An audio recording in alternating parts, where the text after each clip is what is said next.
everyone, and welcome back to Founders Outlook, the show where entrepreneurial dreams meet reality. I'm Juliet Ochu, and today we are getting inside scoop on another incredible founder's journey. Whether you are building your own business, thinking about starting one, or just love hearing how great ideas come to life, you're in the right place. Let's jump in and see businesses through a founder's eyes. Why did you decide to coach women, especially in this field? The barrier to a lot of women actually embarking on an entrepreneurial journey is they literally don't know where to start, and it's very intimidating. And I really want other women to be able to do what I've done. There are lots of them out there who could do it and would like to do it. It's just they need support. Men, they also find challenges building businesses. Yeah. So why did you narrow it down to just women? Men have a better support network pre-existing than us. Yeah. And I think women have specific challenges. Therefore, we actually need a different type of support to men. For founders who are listening right now, building a team, trying to lead people while also running the business, what is that one thing about leadership that they miss? The biggest thing for leadership is communication. Really good leaders are very good communicators. Being consistent with your communication is really important. I found entrepreneurship could be actually really quite lonely at times, and I think that's something that's probably not spoken about quite so much because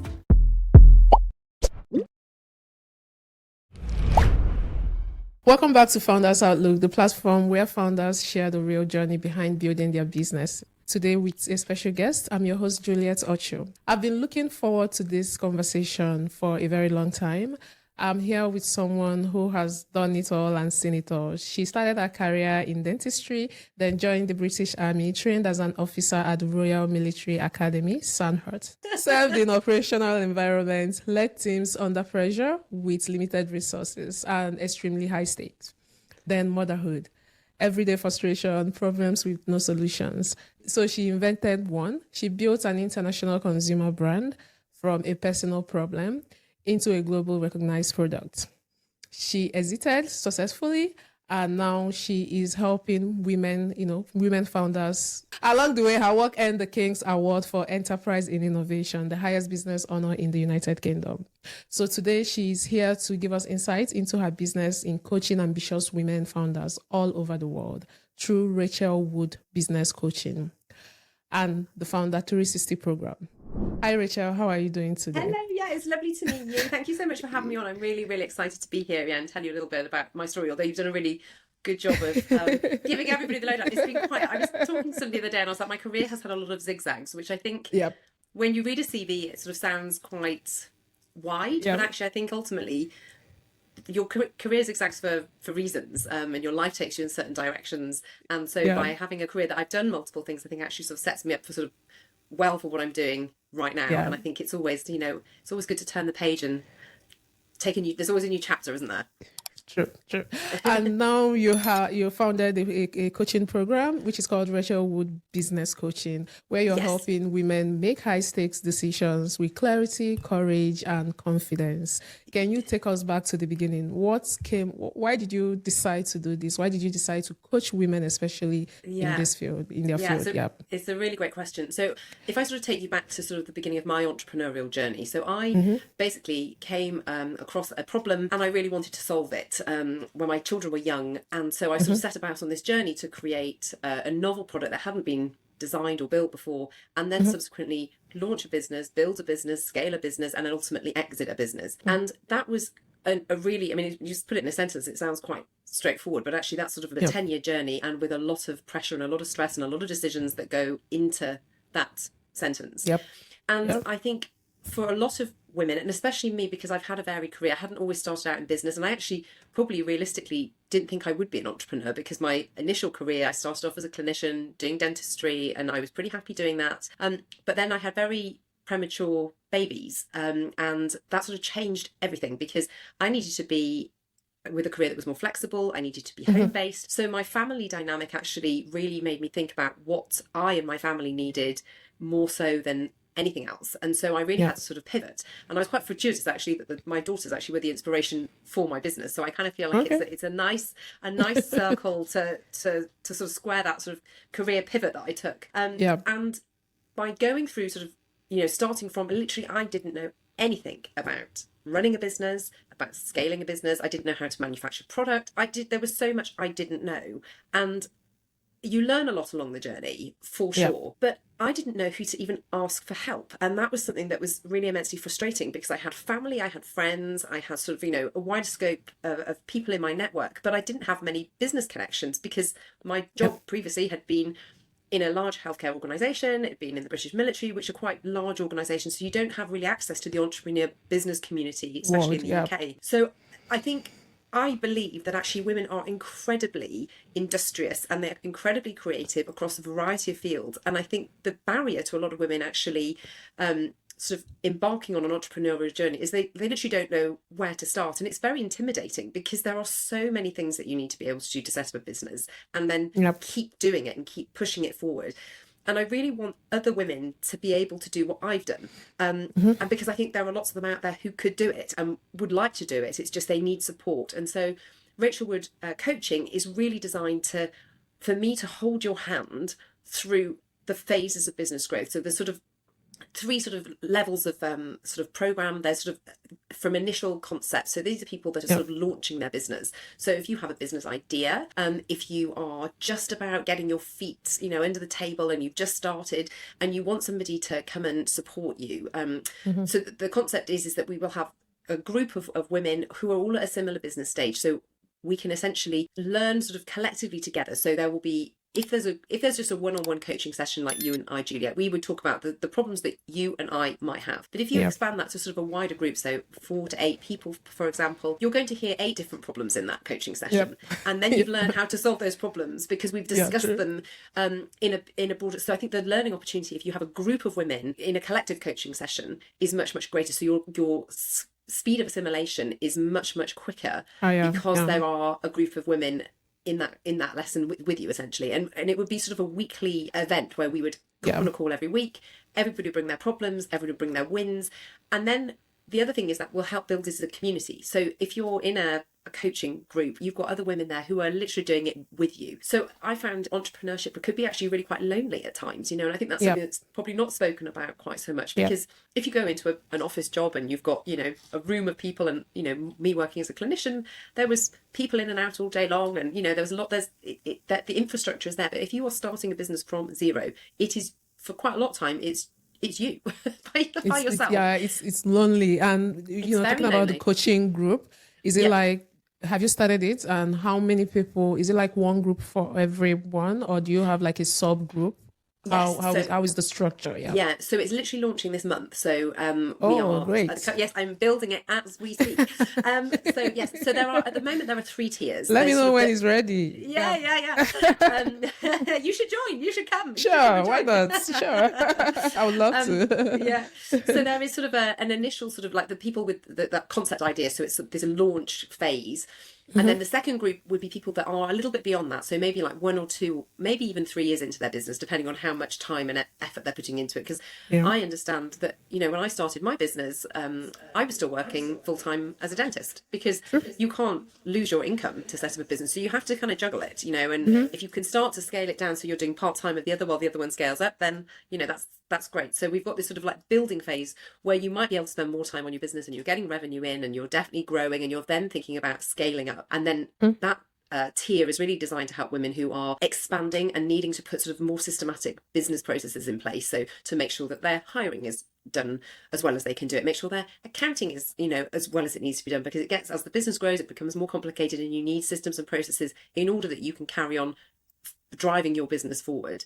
So that's kind of the second tier. And then the third tier is called lead, which is really taking those women who have done the launch phase. So they launched their idea, they've got turnover, they've built some systems and processes to help them grow their business. And then this tier is really designed to help women learn how to lead, because leadership is quite a complicated skill. And you can be leading a very small team, or you can be leading a very big team, but ultimately the processes and the way you lead is the same. But if you're leading at a bigger scale with more people, there's more moving parts, you really need to make sure you've got good leadership skills, clear communication skills, clear accountability set up within your business in order that you can manage it. Because when you're in that sort of leading phase, you can't hang on to every decision in your business because there's just too many decisions. So you have to be able to empower your team. You've got to bring your team with you. So that sort of lead ethos is a really key thing that I think a lot of women, especially if they're new to the entrepreneurial journey or if they've worked in smaller businesses and they haven't led at scale, it's quite an intimidating thing to be taking on. And especially while the business as well is growing alongside of it. So it's wearing quite a few hats. So this lead program is really designed to help women who are, starting to see some significant scale, learn how to lead and lead their business as well. So the sort of two things sort of sit alongside each other. Okay. So this is basically for people who already have a business that is, maybe, is there like a point they should be in before they would be ready to join this group? Well, interesting. I think it depends on the business because some businesses will generate revenue with not very many members of the team. When you're building, for example, my business was a consumer brand. So there are a lot of moving parts in a consumer brand. You've got hiring, you've got finance, you've got manufacturing, you've got product development, you've got marketing, you've got sales. So you've got a very, very diverse workforce. But many other businesses, and they're working in AI and they've got a group of engineers and they are building a engineering product and then they can push it out through one channel. So I think if you're looking at revenue probably isn't the only metric. Often if we're saying businesses that are at 5 million in US revenue are probably looking at that lead cohort. But I would say if you're building a consumer brand or an e-commerce brand where you're selling product, I think you might be looking at that lead group at an earlier revenue stage. And I would say that would be worth us having a conversation about it before you joined. And I would, what I'm doing with women is saying, come and have a call with me. We will discuss where you are and where your idea is and where, where the business is and where you're finding challenges or where you need support. And then I would then say, right, actually, this is the group that would fit most with where your business is. Okay. So I think there's, I think it's a dynamic two-way conversation because some people might think, actually, do you know what? I'm not scared about leadership, but I really need some more help building my business and building that infrastructure. So I think, or some people may be like, they are not ready, but maybe having a conversation with you will bring that clarity and, yes, and drive. For sure. Yeah, absolutely. So you've built a business and you've exited, then the coaching. And how did that change you? Not just the business, as a person, because, a lot of people are scared of building things and having gone through the journey of building, exiting and building, creating something entirely new. How has this process kind of changed you as a person? It's very interesting that you say that because actually, although this is a new venture for me, so I am in that I'm actually launching a new business. So the launch coaching part of the business, actually, I'm still thinking about all the things that I'm doing right now to launch my new business. So although I've done it before and I've done it successfully and I've built a brand, actually, the ability to launch a business it's fairly, there's a few technical things that you need to do, but there's a very big mindset. Sorry, I'll get my words out. There's a very big part of it which is mindset, which is I want to do it again and I want to build something. And a big driver for me is actually I really want to help other women because I feel like we are 50% of the population. There's a lot of economic potential for women all over the world and certainly here in Canada where we are.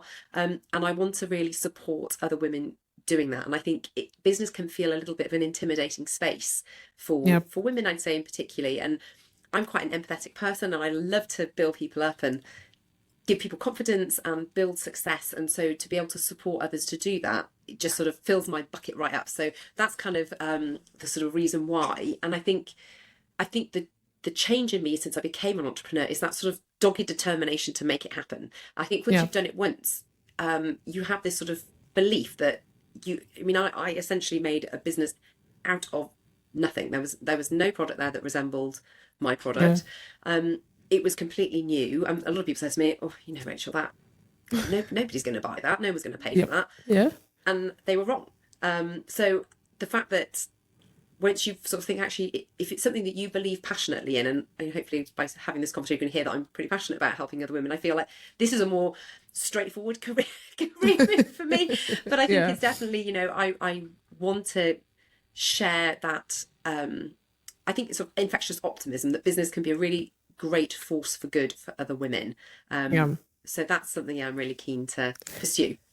Yeah. Is there a reason why this is just for the women? I mean, the men, they also find challenges building businesses. Yeah. So why did you narrow it down to just women? It's really interesting you say that because I wrestled with this for a number of weeks. And I think women, for me, I'm the best way to answer this without throwing men under the bus, because I think men are great. I think men have a better support network pre-existing than us ladies. And I think women have specific challenges because quite often we are child raising, we are pulled in more different directions, I think, than our significant others often. And I think therefore we actually need a different type of support to men. And because I'm obviously a female and I have children, I understand that dynamic. So I really feel like if I was in a coaching call with 10 guys who didn't have children, who could work 100 hours a week, I think, am I going to be the person that's going to give you the best advice for your point in life? But if I was talking to a group of women who potentially have children and they're trying to juggle growing their business with being a mother, I think my advice would actually probably resonate with them a lot more, because that's exactly what I did and juggled and all those things. So it's not that I want to exclude men, because I think men are awesome and they're doing a great job for making the business world go round. I just feel like women need a different support. You relate more with women. I think so. And I think I understand the journey of a woman entrepreneur. Yes, absolutely. So that's kind of, and that's the bit I think that will give me the most satisfaction as well. I'll feel really pleased that if I help women, I'll feel like I'm kind of helping me 10 years ago, and that's kind of their people. Because I would have loved to have somebody who had been through what I've been through help me back then. I totally understand where you're coming from, because I remember on Friday I was shooting, then my child's daycare, they kind of called me that she has fever and she's throwing up. I dropped everything and ran to the school. Exactly. Mind you, I'm the first person they call. I'm the primary contact before my partner, right? So that's how the life of women are. We kind of put the kids first, try to juggle so many things at the same time and try to get a balance and, so I understand it, I actually did a small podcast when I was doing my last business. I know what it's like. It's really nice being on this end of it, because I just get to sit here and chat and you've got to do all the hard work. Just by camera and everything. Okay, for founders who are listening right now, building a team, trying to lead people while also running the business, what is that one thing about leadership that they miss? What's that one thing about leadership they miss? Yeah, I think the biggest thing for leadership is communication. And really good leaders, she said, falling over words, really good leaders are very good communicators. And I think being consistent with your communication is really important. I think everybody has been around somebody where they say one thing and they do another. And then if you're growing a team and you are not aligned with your own thinking and what your own goals are as a leader, it's really, really hard then to expect your team to be able to help execute the plan that you're setting. So I think leadership is having excellent communication skills so everybody knows what their role in the machine of your business is. And I think that's something that is and sometimes as a leader, you're still kind of figuring it out, because things change, things move, things become dynamic. So it's making sure that you are able, because I think it's okay to be a leader and situations change, because that's life, things change and not always it's, this is A, this is B, and this is how we're going to get there. There's going to be nothing that's going to knock us off course, because that's not life, that's not business, that's not how the world works. So I think setting that sort of North Star objective of this is where we're going and this is how I think we're going to get there, and then adapting your plan accordingly.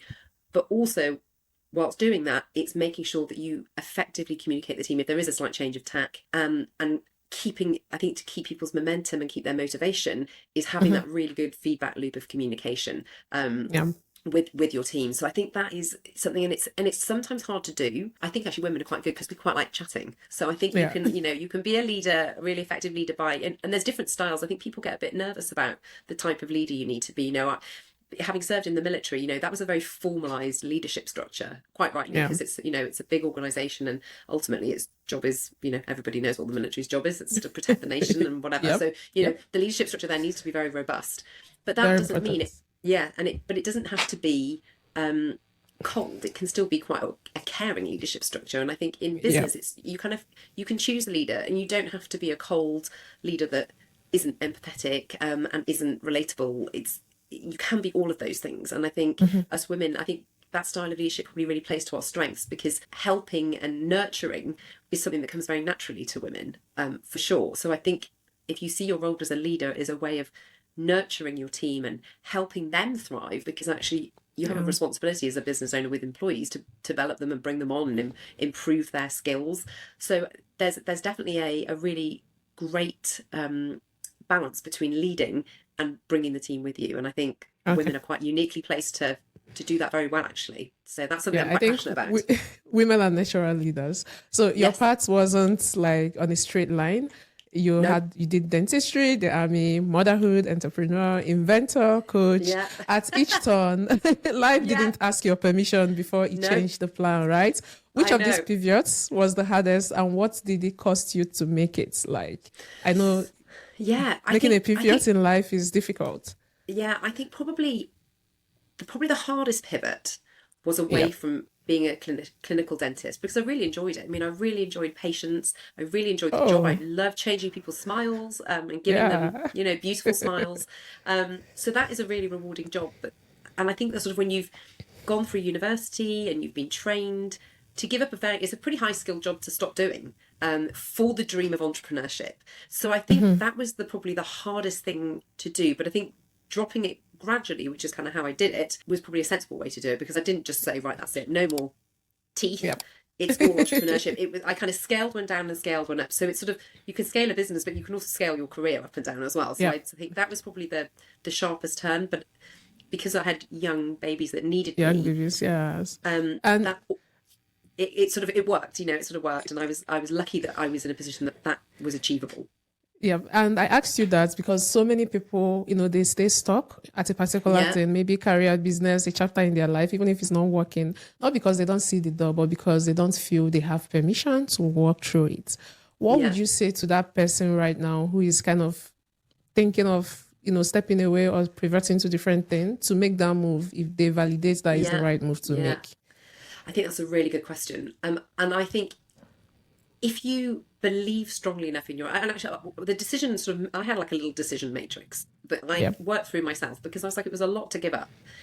But it was one of the questions I asked myself, and I think I'd heard it on a podcast, was, if it's not me, then who? Yep. So if I don't take this opportunity, the chances are somebody else will. Someone else will take it. So it's the opportunity cost. So I think if there's something in you that's saying, I've got this feeling, I really think I can do this, and I've got this great idea, or even if you've got a great passion about something you really want to take forward, if you don't take it forward, you're not the only person in the world who's got an imagination and a great hobby, or somebody else will do will do what you were thinking about doing, and they will make it a success, and then you'll look at them and think, that could have been me. It's sort of like when you see like the professional amazing athletes, and this is not me, I'm not an amazing professional athlete, but they have back themselves to take that plunge into, say, being a professional athlete, and that's not necessarily an easy choice. It's sort of, it's a hard thing to do, and it's a lot of commitment. And I think the same thing for entrepreneurship. It's sort of, you're not going to be brilliant at it on day one, and you have to really work at it. So I think you've got to go, it's going to be hard, it's going to be a challenge, but it could be the most rewarding thing I ever do, and it could change my life infinitely for the better. And I think that was, I weighed all those decisions up, and it was something I couldn't put down. I was like, this could change my life for the better, and it's something that I really feel passionate about, because it was, again, a business for families, and so all those things. I think it's 100% worth going for it, but I think doing it with a bit of support next to you will help. I wish I'd had some support to help me earlier on. And another thing that got me excited when I saw your profile was in 2023, your work earned the King's Award for Enterprise in Innovation, the highest business honor in the UK, right? I want to ask you something. Go. Most interviewers probably don't ask. What did you feel in the moment you found out that you're winning that award? Not what you said in the press release. What's actually happened inside you being recognized in that level? Well, there's an application process, so you kind of have to submit your application. So like any award, there's an application process. So you submit everything about your business, you submit what you've done, and then there's essentially I'm assuming a judging panel in the King's Awards office, where they sort of look at your business and say, actually, yes, this business has achieved the criteria for their marking parameters and whatever. So, but even still, there are only, I think, when the year we won it, I think there were sort of maybe 2 or 3 other businesses. There's a few categories, but maybe 2 or 3, I think, maybe have won for innovation. And we won it for innovation, which for me was such a great accolade, because my idea, I was saying to you just then, the idea that I couldn't put down was recognised as an innovation. It changed something, and it changed something for the better. And for that to be recognised by, the head of state in the UK was, it was sort of, you are kind of like, oh my God, I guess it's like the Olympic medals for business, it's that kind of feeling. Yeah. It's like there's a huge sense of relief, actually, because Yeah. probably like when you see an athlete who's they win the championships, there's elation, and then there's probably an element of relief that you've done it. You've done it. So yeah, it's a great feeling, and actually going. So I was invited to go to Buckingham Palace to go and have a very nice afternoon, which was lovely. So met some very nice royal members of the royal family. Nice. Drank some very nice champagne, I have to say, which was great. And it was just a lovely, lovely day. And it was so nice because I took my family with me. They couldn't come in, but we went and had like a really nice sort of like lunch, and we all put our nice clothes on. And then I went in and hung out in Buck Pal for a while, and then I met Mappers. Yeah, it was a fantastic day, and it's something that for once you have that, you have it forever. So it will stay with the business. So yeah, it was great. So let's take it back to Rachel coaching. What does growth mean for you right now in the business? Yeah, so I mean, obviously, like I just said, we're just starting out. So I would really like to sort of get my groups up and running in April. That's when we're sort of launching. So I've got a bit more time just to sort of put some, I guess, some advertising, because I mean, I've emigrated to Canada quite recently, so I've only been in Canada for sort of 7 or 8 months. So sort of at the moment, actually, I've spent quite a lot of time sort of trying to build sort of networks in the Canadian business community, who I might say, who have been so welcoming. I would like to say Canadians are known for being friendly. Yeah, very nice. Very nice people, and I feel very welcome, and I feel very grateful that I can, say that I am a new Canadian, but I am a fairly new Canadian, but I've been made to feel extremely welcome.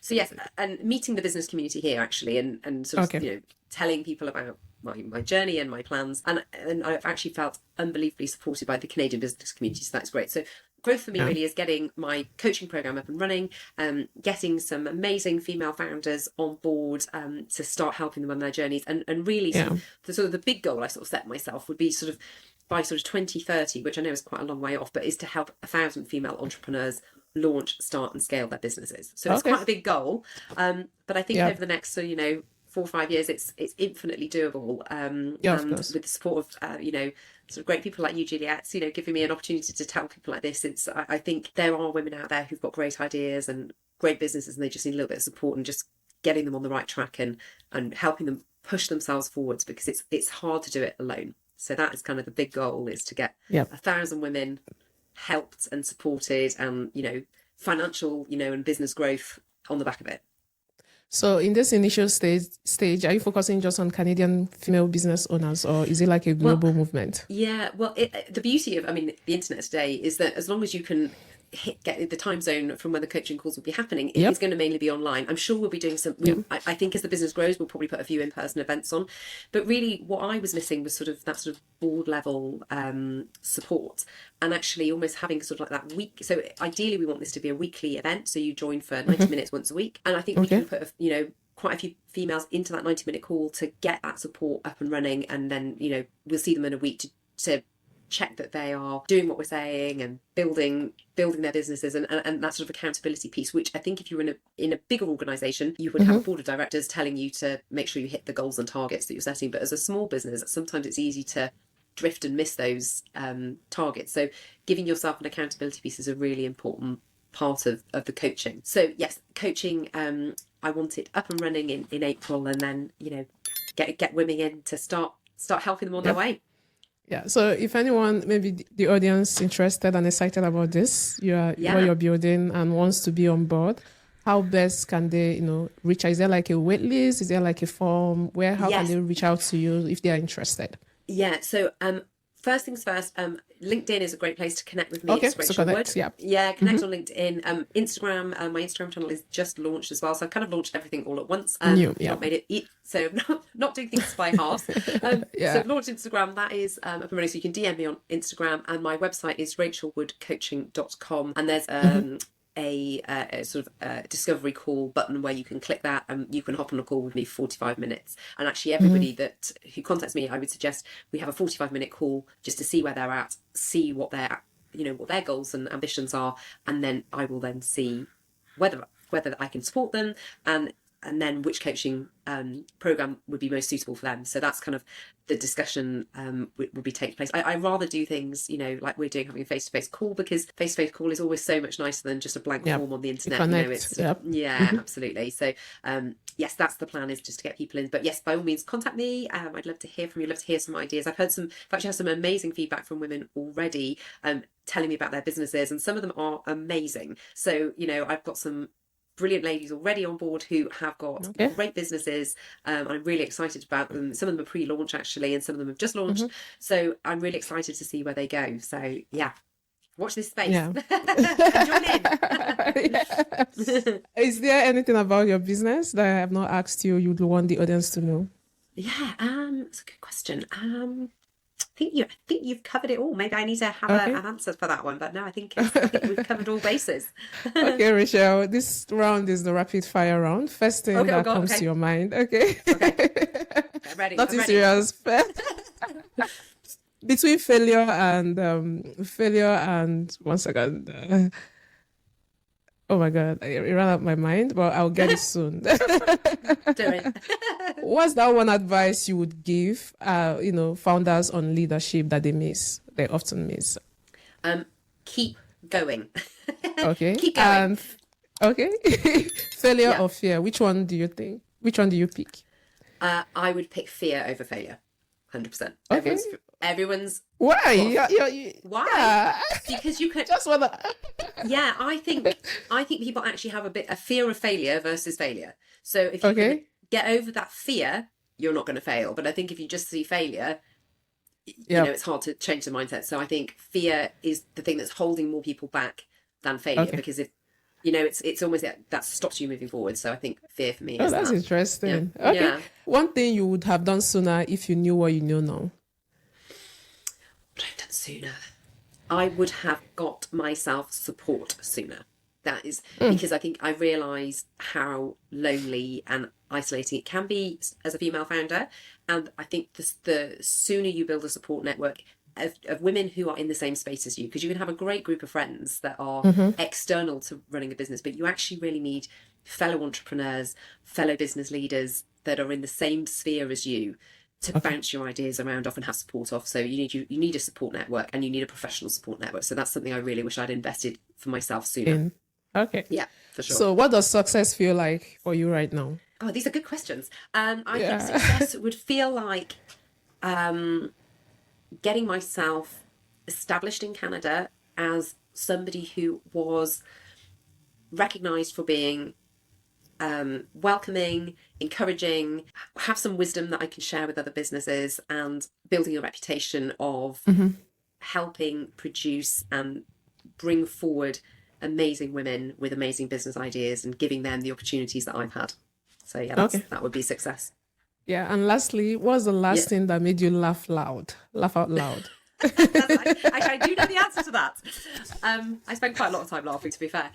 So we are just at the moment, you might not have heard it. So a friend of ours came to visit us from the UK last week, and he said, have you listened to this radio show called Cabin Fever? And it is basically a BBC production. And it's kind of just an audio series, like a radio series. And it is absolutely hilarious. It's about a play. I mean, it sounds crazy, but it's about a group of people that are running a very, very small airline. It's just that the things that happen it's just a really laugh out loud, belly laugh series. So that's something me and my family have just spent we've actually just been up in Whistler for the weekend. So we've just spent the whole journey home giggling at this very, very funny series. So I would definitely check that out. It's quite old, but it's good. Oh, Rachel, it was nice chatting with you. It's been lovely. It's been great. Moving from Dentistry to British Army to building a 7 million global brand to the King's Award to coaching the next generation of women founders. I mean, your story is a proof that the most unexpected pivots I've ever seen led to the most extraordinary destination. Thank you for bringing your whole self to this conversation. And the realness, the grit, the warmth, I appreciate. Thank you so much. It's my pleasure. Thank you so much for having me, Julia. It's been brilliant. Yeah, this is what Founders Outlook is all about. So everyone watching and listening, if this episode stirred something in you, share it with a founder who needs to hear it. You can connect with Rachel at rachelwoodbusinesscoaching.com and through her Founders 360 program. That's what you call it, right? Yeah. The link will be in the description. I'm Juliet Ocho, and this is Founders Outlook. See you on the next one. Bye.